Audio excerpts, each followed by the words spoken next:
In this video, I'm going to go through a Ghostbox session and the responses we received from 2013. Why I think they are relevant to me, but also why I think they are relevant to us going through this time of global crisis. Everything you will see in this video and all our videos is 100% real. Nothing has been faked. And I hope this video will give you an idea of how these messages have affected us and what I believe the message that we are being given to give to others is.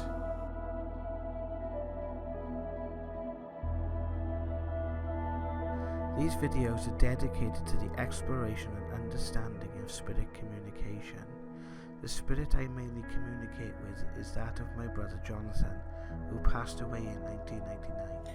Hello Parrot Peeps, how are you doing? Jared here for another video. I want to take you on this journey, but in order to do that, I need to give you guys a frame of reference. What we are experiencing, or what we've experienced, has been pretty unbelievable. So let's bring this back down to the believable. In order to make sense of this message, you need to think of your life as a story, okay? So let's say birth is beginning, okay? And death is end. This life you are living as you is a book in a series of stories. So to give an analogy, let's look at a story that has been presented in chapters that you guys might all know. Let's think of Star Wars, okay? The original trilogy, the good trilogy, okay? And the character of Luke Skywalker. The first part of this message, let's take a look at it now.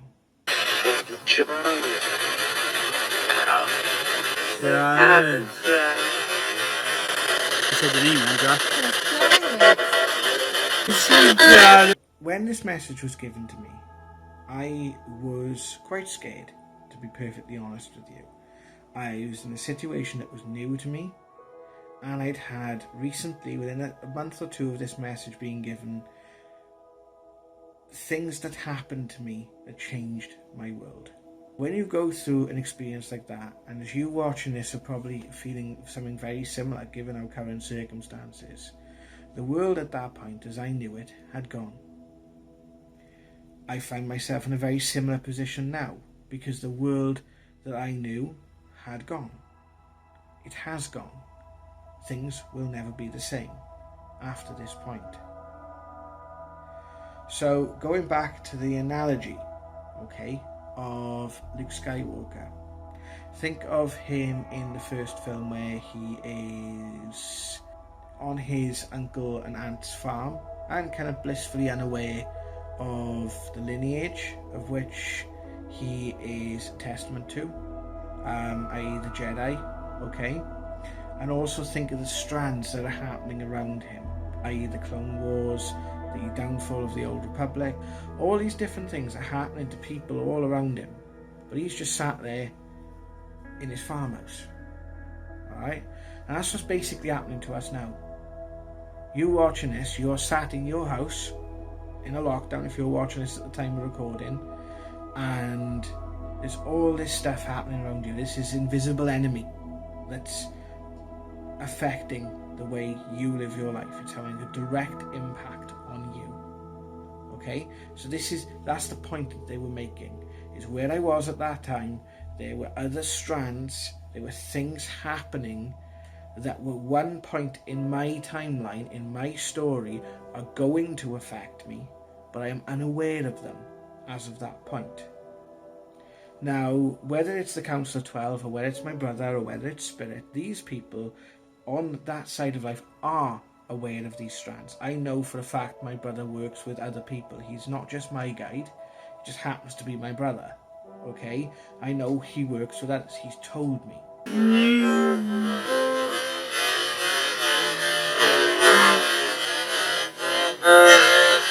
You sound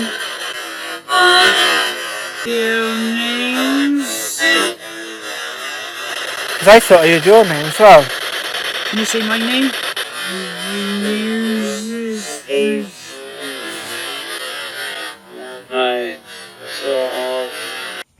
So the next part is where he talks about keeping things grounded.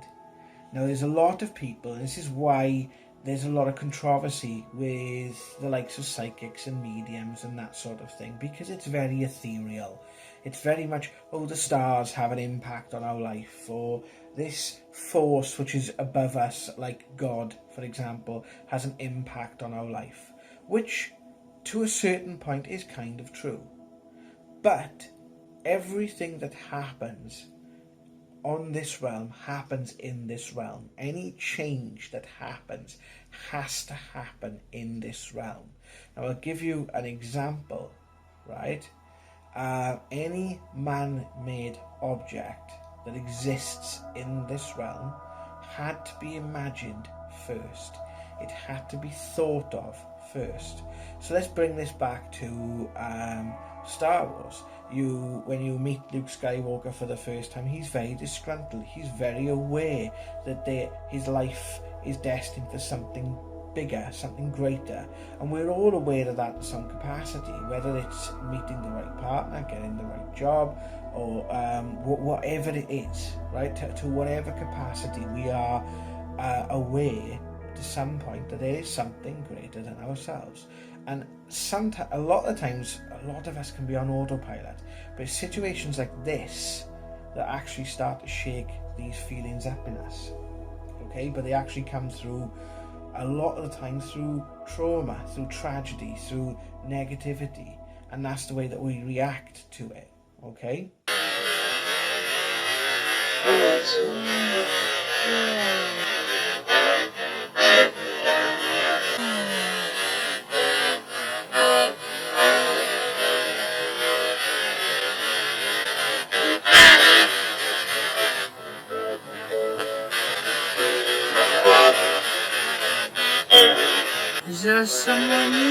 Is there someone we know, please? Is there someone we know? Can you tell us your name? Are you with us now? It's not my voice. Not my voice.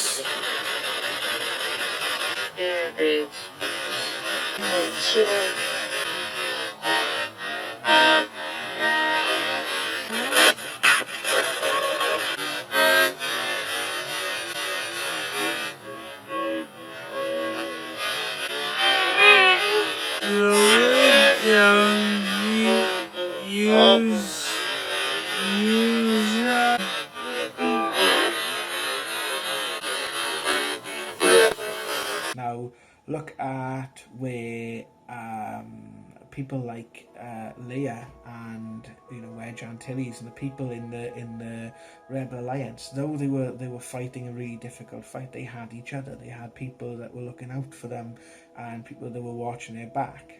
Han Solo, for example, up until this point when you meet him, the first time you meet him, he arguably, and I'm going to go into who shot first, but basically ends up in a shootout with someone that's going to, tuck him up. He's on the run from a smuggler. He's having a pretty bad time of it, and a lot of it comes down to his way of thinking, his way of belief, his abatement, as what we're being told in the message. And that is what's happening to a lot of people who have got this I'm alright Jack attitude.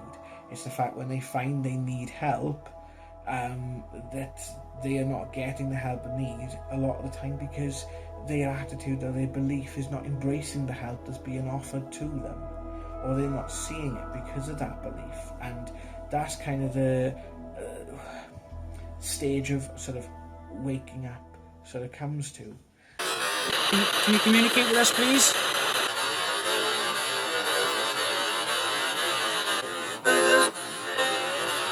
Are the spirits here now that want to talk to us?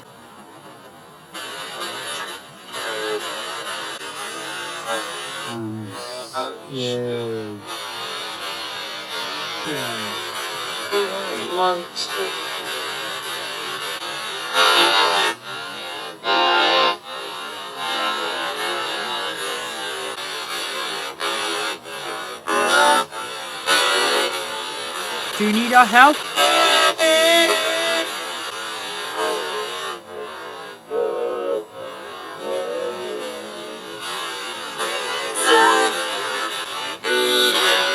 Can you tell us who you are, please?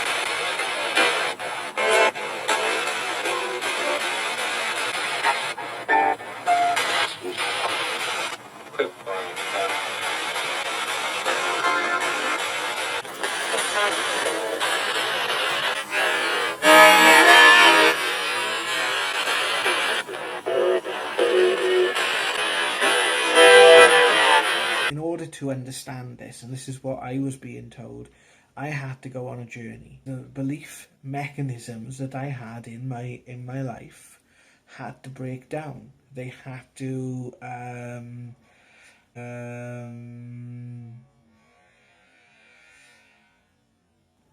I had to realize that the very things that I was fearing are what were holding me back. That is a part of my psyche. That was part of the programming within me.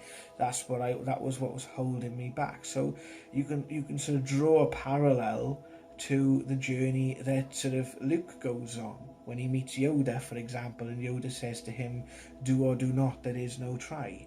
A lot of the times we think about things and the thought is worse than the deed. If we've got to think about it a lot of the time, we stop ourselves because we allow this programming, this belief system to come in.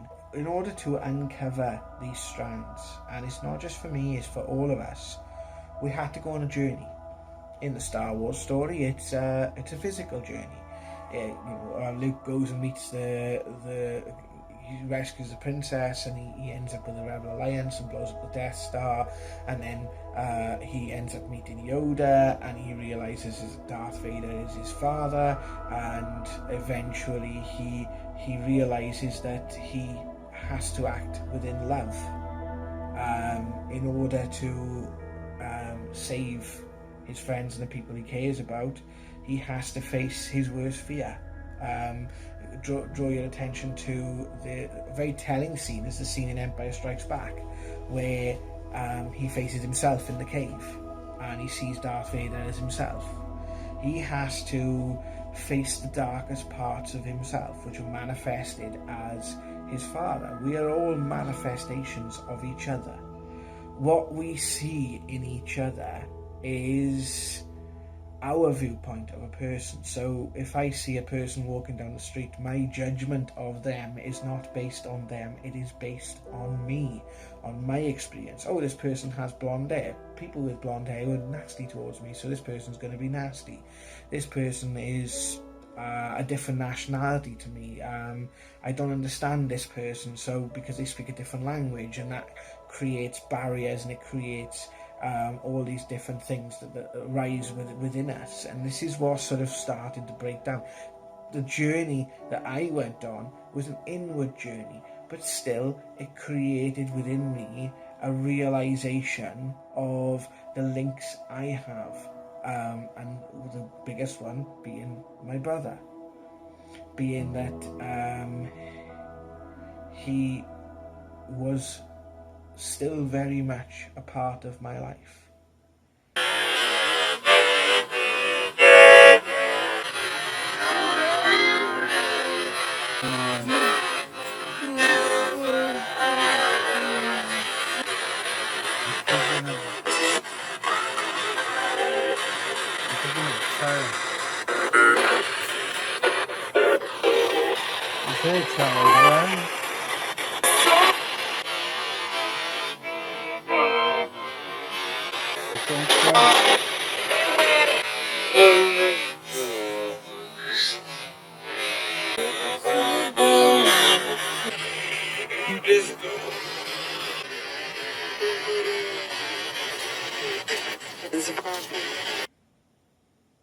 And the last point that I want to bring with this is, and I brushed over it, is the point of love.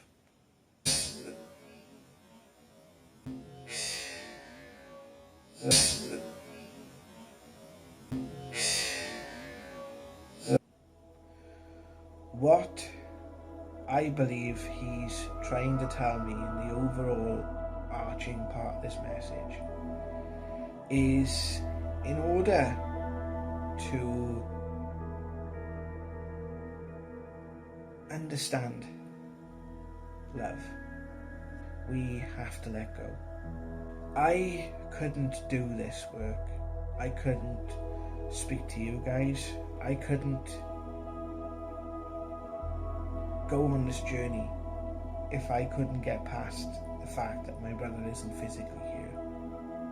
I couldn't do this if I continuously played the what if game. What would have happened if his illness was found sooner? Or what would have happened if this? What would have happened if that? I've come to this realization that he is very much still part of my life, because I have let him in. What this message, I believe, has relevance, and why I'm using the idea of Star Wars, is because you can look at Star Wars in two ways. You can look at it in a tale of galactic empires and galactic warfare, or it's very much a family drama. It's a family coming together and resolving their differences. Look at Luke and Leia, for example, and that scene in Return of the Jedi. Look at the journey that he goes on. And in order to actually save the galaxy, essentially, he has to face his father. And no matter the darkness that Darth Vader had perpetrated, the one thing that tips the scales is the love he has for his son. We have a perception of love that comes from a Hollywood film, that you meet the one, and first of all, it's always consigned to couples, right? But there's many different types of love. But love is a principle. It's a force. It's an intangible, right? There's love between friends. There's love between family. There's love between there's love that you have for doing things. There's love you have for your pet. There's a love that you have for the place that you live. Love is a force. In order to truly understand that force, you have to let go of the fear. You don't let go of the things that you love. You let go of the fear of losing them, or the fear of being without them. And that's what I had to do with my brother. I had to let go of the fear that I experienced, that from the point of being 16 onwards, I would no longer have that person in my life. That I'd have to live the rest of my life without that person. But as I learned to let go of that, as I went through that process, and it took me through depression, it took me through addiction, it took me through God knows what. This last 20 years, has been a hell of a ride. And it's not all been easy. There's been a lot of darkness.